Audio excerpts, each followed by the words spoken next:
posisyon sa pagtulog. Kawawa naman ang baby ni mama.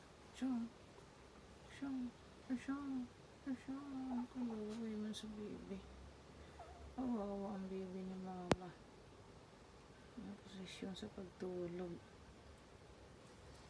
Ay, Shanky.